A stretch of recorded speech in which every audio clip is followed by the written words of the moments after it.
Graça e paz, irmãos, tudo bem com vocês? Aqui é o pastor Peterson da Esperança em Cristo e eu quero partilhar uma porção da palavra de Deus com a sua vida. E para isso eu quero usar o texto de Tiago, capítulo 1, versículo 21 e 22. E como tema dessa mensagem, eu estabeleci o seguinte: os efeitos da palavra. Vamos ao texto. Portanto, livrem-se de toda a impureza moral e da maldade que prevalece, e aceitem humildemente a palavra implantada em vocês, a qual é poderosa para salvá-los. Sejam praticantes da palavra e não apenas ouvintes, enganando-se a si mesmos. Queridos, veja bem, nós vivemos em tempos em que a sociedade tem perdido as suas referências, os seus valores morais. Nós temos visto tantas manifestações culturais e tantas passeatas que trazem de uma forma que vem ferindo, aquela questão de viver bem em sociedade. E com isso, a maldade humana também tem sobressaído nesses tempos tecnológicos. Temos visto que as pessoas usam muitas vezes as redes sociais, a internet, como uma terra sem lei. Falam o que bem entendem, colocam lá da forma que querem, sem se importar naquela questão moral, de limite, dentro daquilo que se diz convivência de sociedade, Então há muita crueldade, há muita maldade, porque as ações humanas em questão sobre o certo e errado, elas têm mudado de lugar. Aquilo que é certo muitas vezes passa a ser errado e aquilo que é errado passa a ser certo. Isso eu digo para que vivemos bem em sociedade, Porque hoje em dia se busca uma liberdade individual. As pessoas estão preocupadas consigo. Elas não estão mais se importando com o coletivo, Então esse é o primeiro princípio, ou melhor dizendo, é o ponto que culmina justamente nessa questão. Eu faço o que eu quero, eu sou livre, eu faço o que eu quero e ninguém tem nada a ver com isso. Não é bem assim.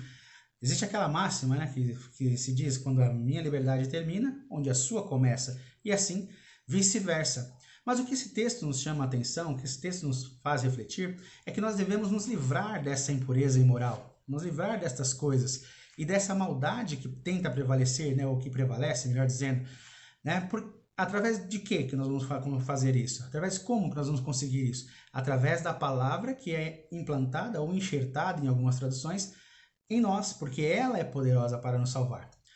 E se nós pensarmos um pouco aí, esse termo implante, enxerto é muito usado em botânica e medicina, onde há um grande risco aí de rejeição, O cuidado é para que não haja a rejeição. Então nós precisamos adquirir, estabelecer com que a palavra entre de forma com uma mansidão em nossas vidas, para que haja realmente, para que tenha um sentido. E aí surge uma sinergia e um compartilhamento, da vida entre dois seres, vamos dizer assim, que são vivos, entre si. Tá? E a palavra de Deus, por ser poderosa para nos salvar e sendo acolhida com mansidão, ela faz com que um processo de interiorização fique além do ouvir aquela palavra, seja muito além do ouvir. Porque esse processo, ele inclui a humildade para aceitar a palavra, a abertura para permitir a ação do Espírito Santo, a responsividade ao recebê-la e acolhê-la em nosso interior, a mansidão durante o processo de mudança, inclui também a expansividade no crescimento espiritual. Conforme nós vamos obtendo essa palavra, nos livrando, afastando da imoralidade, nos afastando da maldade, nós vamos tendo crescendo espiritualmente, vamos dizer assim. Também inclui a atenção para permanecer com propósitos firmes.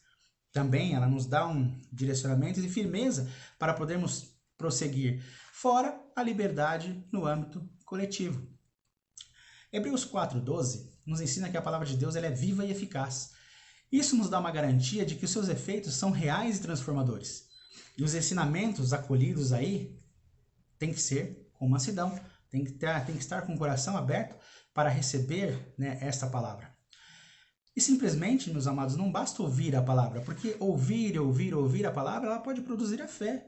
Mas a fé, sem a obra, ela não tem valor. E a obra da fé é exatamente essa palavra ouvida e praticada, de forma que seja salvadora e transformadora, porque ela foi enxertada e ela passa agora a dar frutos em minha vida. Não só implantada ou enxertada em minha vida, como agora passa a dar frutos.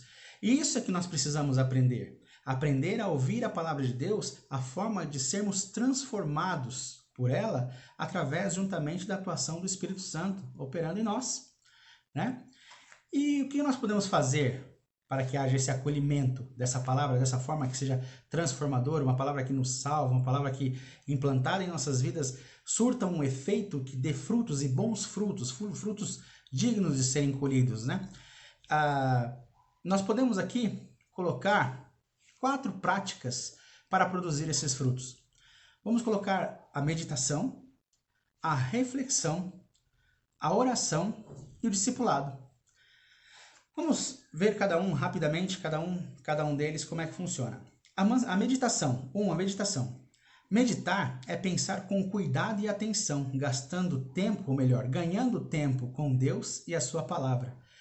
Lá no Salmo 1, no capítulo 1, né, do Salmo, versículo 1 até o 3, nos ensina assim: como é feliz aquele que não segue o conselho dos ímpios, não imita a conduta dos pecadores, nem se assenta na roda dos zombadores. Ao contrário, sua satisfação está na lei do Senhor, e nessa lei medita dia e noite. É como árvore plantada à beira de águas correntes, dá fruto no tempo certo, e as suas folhas não murcham. Tudo o que ele faz prospera. Veja, quando eu não permito me envolver, né, com essa imoralidade, com essa maldade que está aí bem latente, né, bem próximas de nós, quando eu procuro me ausentar disso, procuro permitir com que a palavra que vem ao meu coração para me salvar, uma palavra salvadora, que transformadora, eu acabo sendo, como diz aqui o texto, como uma árvore plantada junto a ribeiros de água, né, junto à beira de águas correntes, que dá o fruto no tempo certo e as suas folhas não murcham. Tudo o que faz prospera. Então veja, Deus quer com que nós tenhamos isso, a meditação da palavra seja algo que nos leve a nos livrarmos, tirarmos de perto de nós essa maldade, essa impureza toda que tem ocorrido em nossos dias. O segundo aspecto é a reflexão. Refletir é avaliar o impacto, as consequências e implicações de uma verdade, um fato ou uma ação que fizemos ou pensamos em fazer. Para que a gente entenda melhor, olha o que Provérbios 19:2 nos esclarece. Não é bom ter zelo sem conhecimento, nem ser precipitado e perder o caminho. Perceba, não basta ser zeloso, tem que entender por que está sendo zeloso. Não basta deixar de fazer, não é fazer porque alguém está deixar de fazer porque alguém está falando. Não, mas fazer porque eu conheço. E por eu conhecer, eu não cometo essa forma desse erro. Eu acerto, eu procuro acertar. E nem ser precipitado em perder o caminho. Quer dizer, eu faço, depois eu vejo o que dá. Porque lá em Provérbios 20:25, ele nos declara exatamente isso. É uma armadilha consagrar algo precipitadamente e só pensar nas consequências depois que fez o voto. Quer dizer, não adianta eu querer sair fazendo um monte de coisas e depois ver o que acontece. Não, eu preciso ser prudente, por isso eu preciso meditar, eu preciso refletir na palavra de Deus, né? Ter reflexões da palavra de Deus, para que eu possa ter uma vida mais sadia, mais saudável nessa questão, nessa relação de ter a palavra viva em minha vida, né? Viva e eficaz, né? A oração, agora como um terceiro aspecto, é a ferramenta mais simples e direta de comunicação com Deus. É ela que nos mantém firmes e constantes, através da oração. Veja, não é à toa que o texto de 1 Tessalonicenses 5:17 está lá assim: orem continuamente, ou orai sem cessar, em algumas traduções. Perceba que ela é fundamental, a oração é fundamental para as nossas vidas, porque ainda que eu não tenha ali a condição da palavra, ainda que eu uma palavra ali, uma Bíblia na minha mão, ainda que eu não tenha como ter um acesso fácil à Escritura, vamos melhor dizendo assim, eu consigo ter um contato com Deus através da oração, e essa oração é que vai fazendo com que eu seja também transformado. Logicamente que eu estarei orando em questão também, propósito daquela palavra que me foi enxertada ou me foi implantada, né? Eu não vou fazer uma oração ou só repetitiva ou coisas assim. Não, eu vou ter sentido, né? Que vai estar baseado numa fé que foi adquirida através de ouvir a palavra e agora as obras desta fé sendo manifestas através das minhas ações, a forma como eu ajo. E aí nós vemos que interessante, o apóstolo Paulo, na sua carta aos Colossenses, ele destaca as orações encorajadoras de Epáfras, a fim de que aquela igreja se mantivesse firme. Olha que interessante, lá em Colossenses capítulo 4, versículo 12, está assim escrito dessa maneira: Epáfras, que é um de vocês e servo de Cristo Jesus, envia saudações. Ele está sempre batalhando por vocês em oração, para que, como pessoas maduras e plenamente convictas, continuem firmes em toda a vontade de Deus. Perceba que a oração me ajuda a ter também maturidade, me ajuda a ter plenas convicções, né? Porque aí é uma fé em funcionamento, é a palavra sendo viva na minha vida, para que eu continue firme em toda a boa vontade de Deus. E é bom lembrar, né, que a oração ela pode muito em seus efeitos, e ainda ela transforma o coração daquele que ora. E em quarto aspecto, um quarto ponto, não apenas o discipulado, né, não apenas como uma referência de submissão de um mestre em relação ao seu discípulo, que um dia também vai poder se tornar um mestre, mas aqui de uma forma bem mais ampliada, né? Porque está ligado em propagar exatamente esses ensinamentos recebidos pelo enxerto da palavra em nós, né? O que aumenta a extensão de alcance desta palavra que liberta e é poderosa para salvar. Perceba, conforme eu vou mudando, conforme eu vou adquirindo e recebendo a palavra e ela vai transformando o meu coração, eu vou refletindo essas novas verdades em minha vida, e isso já é uma forma com que seja uma forma de as pessoas olharem para você e falarem assim, olha, você tem uma maneira diferente de tratar essa relação com esse problema, você consegue ter uma visão diferente da vida, porque isso já faz parte dessa transformação.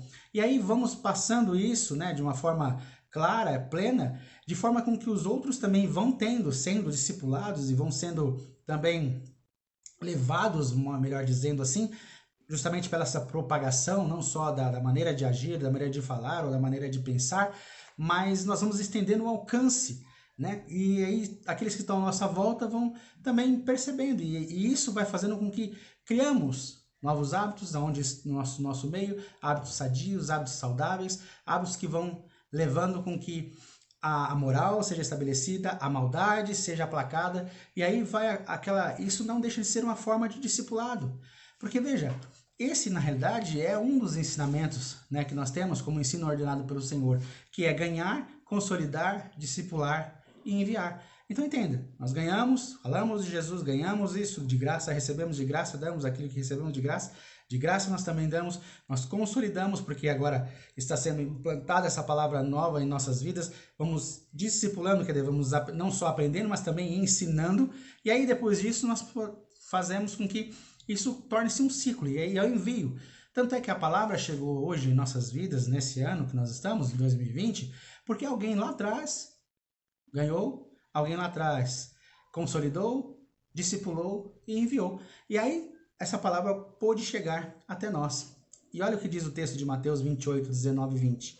Portanto, vão e façam discípulos de todas as nações, batizando-os em nome do Pai, e do Filho e do Espírito Santo, ensinando-os a obedecer a tudo o que eu lhes ordenei. E eu estarei sempre com vocês até o fim dos tempos. Né? As palavras aí do Senhor para os seus discípulos. E nós somos discípulos do Senhor.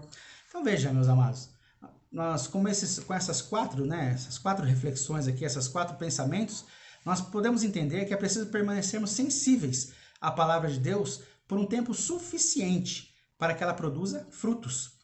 Se nós recebemos a palavra e ela não gerar transformação em nós, é porque não mantivemos ligados o tempo suficiente, quer dizer, não meditamos o tempo suficiente, ou não refletimos o tempo suficiente, ou mesmo não oramos o tempo suficiente, ou mesmo, pior, né? Nem discipulamos, nem pudemos discipular.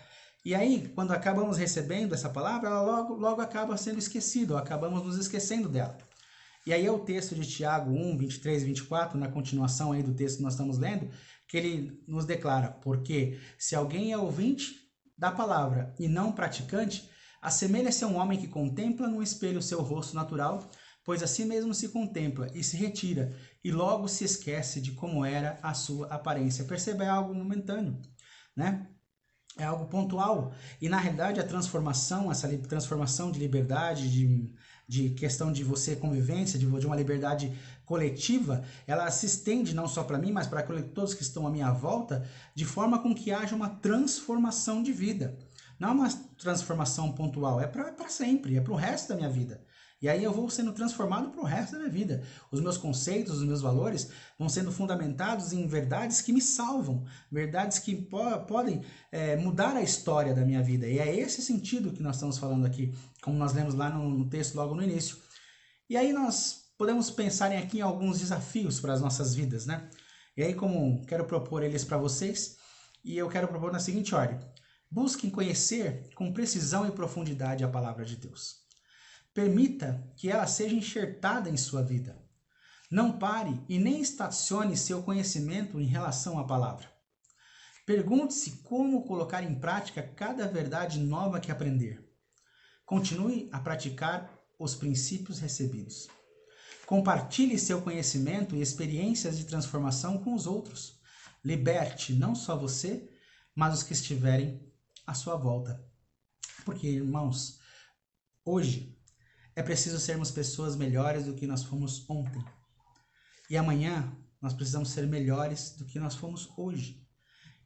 Porque nós estamos sendo transformados pela palavra a cada dia. E assim nós vamos sendo edificados no Senhor. Estamos sendo moldados à imagem e semelhança do Senhor.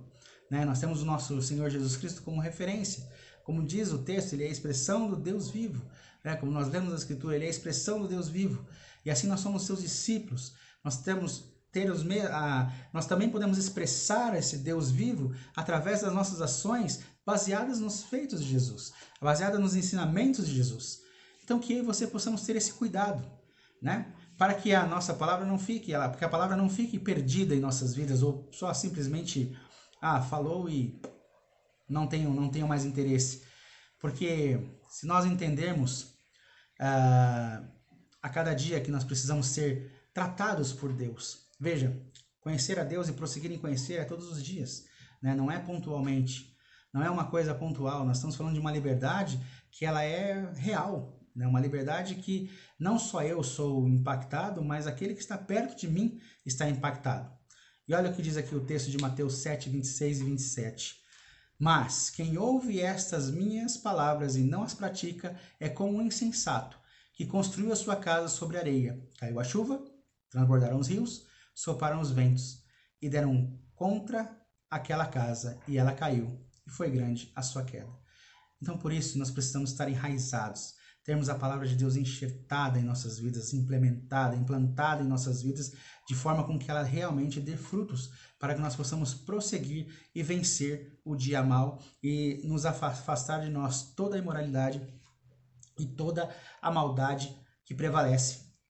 Por isso, meus queridos, ore a Deus, leia a Bíblia, tenha experiências reais e transformadoras com Deus e sua palavra, seja livre e salvo de qualquer situação adversa. Tudo isso pela prática da palavra implantada em sua vida. Que Deus abençoe você e até a próxima, se Deus quiser.